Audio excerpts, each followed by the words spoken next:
Hey, what's up mga kaballers? Maligayang pagbabalik sa aking channel. Halina't pag-usapan natin ang patungkol sa balitang GSW biglang sinwert kontra sa OKC. At ang balitang Jared Vanderbilt re-resback na sa Lakers. Tara na't pag-usapan natin yan dito sa Basketball Hotshots.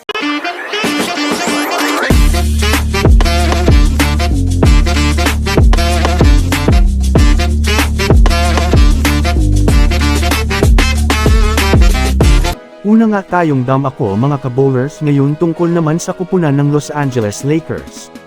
Alam naman nga po natin mga kabowlers na natalo na naman sa pangalawang pagkakataon, ngayong regular season ng Sacramento Kings. Nagtapos nga ang laro sa score na 110-125, na masasabi nating tinambakan nga po ng Kings itong Lakers. Marami nga po nga fans ang nakakapansin ngayon mga kabowlers, na kulang nga po sa depensa ang Lakers. Kung susumadahin nga natin mga kabowlers, nangangailangan talaga ang Lakers ngayon mga kabowlers, ng karagdagang lakas para sa kanilang lineup.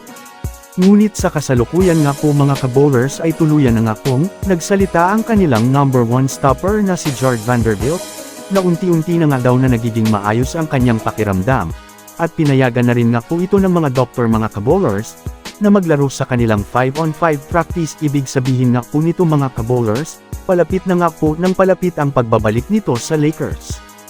Alam naman nga po natin na isa itong si Vanderbilt sa mga naasahan talaga, pagdating sa depensa sa mga superstar.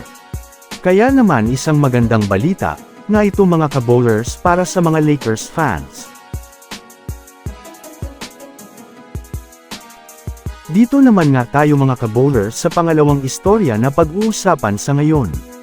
Naibalita naman nga po kanina lang mga kabowlers na hindi pa din makakapaglaro, si Stephen Curry bukas kontra sa Oklahoma City Thunder.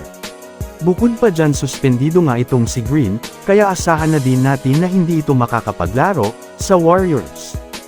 Bagamat man nga ilan sa mga Hall of Famers ay hindi makakapaglaro, ay may magandang balita pa rin mga kabowlers sa Golden State, dahil aside kay Stephen Curry ay wala na nga pong player ng Golden State ang mayroong injury. Samahan mo pa na sa kanilang bahay pa rin nga mga kabowlers, gaganapin ang laro bukas kaya naman may advantage, na sila dito kahit papano. Nga pala mga kabowlers makakapaglaro pa rin nga po, itong si Klay Thompson bukas, ngunit kailangan pa rin mag-step up ng bawat isa sa kanilang mga role players, lalong-lalo na itong si Andrew Wiggins na hanggang sa ngayon, ay maalat pa rin ang performance sa Warriors.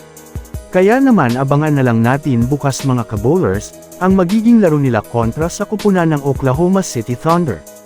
So that's it for today's video mga kaballers.